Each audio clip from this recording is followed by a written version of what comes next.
दोस्तों तो स्वागत है आपका एक नई कहानी में जो कि प्रेमचंद की गोदान। गोदान प्रेमचंद की सर्वोत्तम कृति है जिसमें उन्होंने ग्राम और शहर की दो कथाओं का यथार्थ रूप और संतुलित सम्मिश्रण प्रस्तुत किया है। गोदान होरी की कहानी है, उस होरी की जो जीवन भर मेहनत करता है और अनेक कष्ट सहता है केवल इसलिए कि उसकी मर्यादा की रक्षा हो सके, और इसीलिए वह दूसरों को प्रसन्न रखने का प्रयास भी करता है, किंतु उसे इसका फल नहीं मिलता। फिर भी अपनी मर्यादा नहीं बचा पाता। अंततः वह तब तक के अपने जीवन को ही होम कर देता है। यह केवल होरी की ही नहीं अपितु उस काल के हर भारतीय किसान की आत्मकथा है। इसके साथ ही जुड़ी शहर की प्रासंगिक कहानी है। दोनों कथाओं का संगठन इतनी कुशलता से हुआ है कि उसमें प्रवाह उद्दोपात बना रहता है। प्रेमचंद की कलम की यही विशेषता है। गोदान भाग 1। होरी राम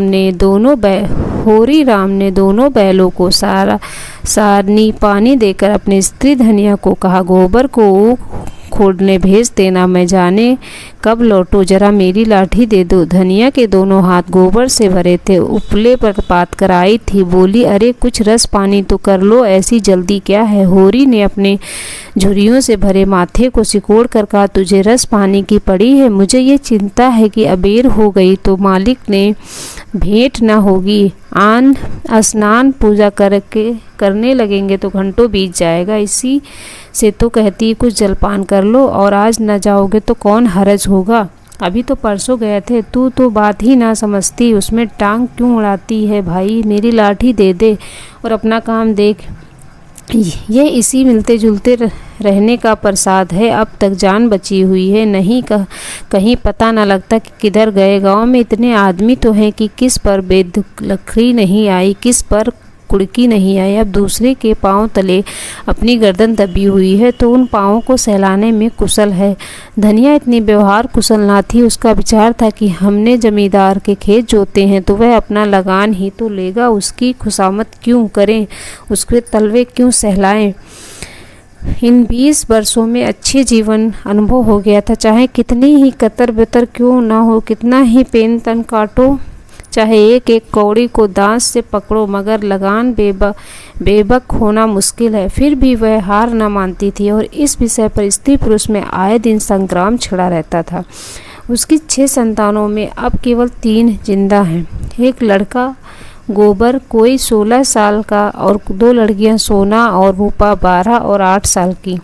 3 लड़के बचपन में ही मर गए। उसका मन आज भी कहता है कि अगर उनकी दवा दारू होती तो वे बच जाते, पर वह एक ठेले की दवा भी ना मंगवा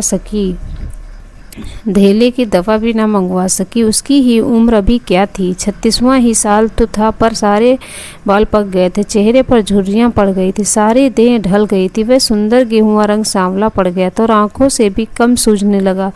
पेट की चिंता ही के कारण तो कभी जीवन सुख न मिला। इस चिरस्थायी जीर्वावस्था में उसके आत्मसम्मान को उदासीनता का रूप दे दिया था। जिस गृहस्थी में पेट की रोटियां थी न मिले, उसके लिए इतनी खुशामद क्यों।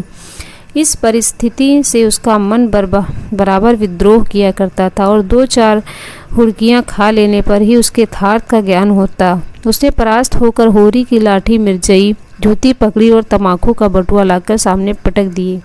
होरी ने उसकी ओर आंखें तरेर कर कहा, क्या ससुराल जाना है तो 5 पोशाक लाई। ससुराल में तो कोई जवान साली सलहज नहीं बैठी जिसे जाकर दिखाऊं। होरी के गहरे सांवले पिचके हुए चेहरे पर मुस्कुराहट की मुद्रिता झलक पड़ी।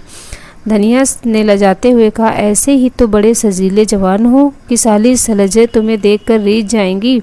होरी ने फटी हुई मिर्जई को बड़ी सावधानी से तह करके खाट पर रखते हुए कहा, क्या तू समझती है मैं बूढ़ा हो गया हूँ। अभी तो 40 भी नहीं हुए हैं। मर्द 60 पर पाठे होते हैं। जाकर शीशे से मुंह देखो, तुम जैसे मर्द 60 पर पाठे नहीं होते। दूध घी अंजन लगाने तक को नहीं मिलता, पाठे हो गए। तुम्हारी दशा देख देख कर तो मैं सूखी जाती हूँ। भगवान ये बुढ़ापा कैसे कटेगा, किसके द्वार पर भीख मांगेंगे। होरी की वह छड़ी मुद्रिता यथार्थ की इस आँच में जैसे झुलस गई। लकड़ी संभालता हुआ बोला, 60 तक पहुँचने की नौबत ना आने पाएगी धनिया, इसके पहले ही चल देंगे। धनिया ने तिरस्कार किया, अच्छा रहने दो, मत अशुभ मुँह से निकालो, तुमसे कोई अच्छी बात भी कहें तो लगते हो कोसने। होरी कंधे पर लाठी रख कर घर से निकला तो धनिया द्वार पर खड़ी उसी देर तक देखती रही। उसके इन निराशा भरे शब्दों ने धनिया के चोट खाए हुए हृदय में अंतकमय कंपन सा डाल दिया। वह जैसे अपने नारित्व के संपूर्ण तप और व्रत से अपने पति को अभय दान दे रही थी। उसके अंतकरण से जैसे आशीर्वादों का व्यूह सा निकल कर ही होरी को अपने अंदर छिपा लेता। विपन्नता के इस अथाह सागर में सुहाग की वह तृण जिसे पकड़े हुए वह सागर को पार कर रही थी।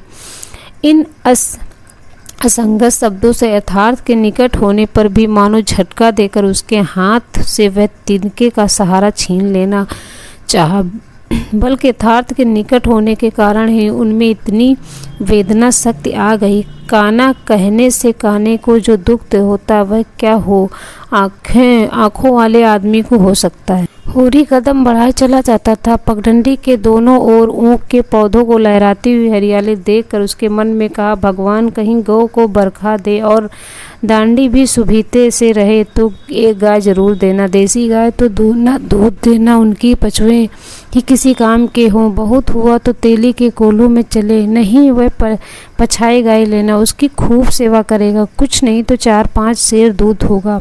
गोबर दूध के लिए तरस तरस कर रह जाता है। इस उम्र में न खाया पिया तो कब खाएगा। साल भर भी दूध पी ले तो देखने लायक हो जाए। बछुए भी अच्छे बैल निकालेंगे।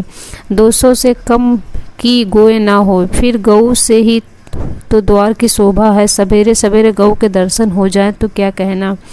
न जाने कब यह साथ पूरी होगी। अब वह शुभ दिन आएगा। भाग 2 के लिए प्लीज़ हमारा चैनल सब्सक्राइब करें। अगर आपको मेरी कहानी पसंद आई हो तो प्लीज़ लाइक करें।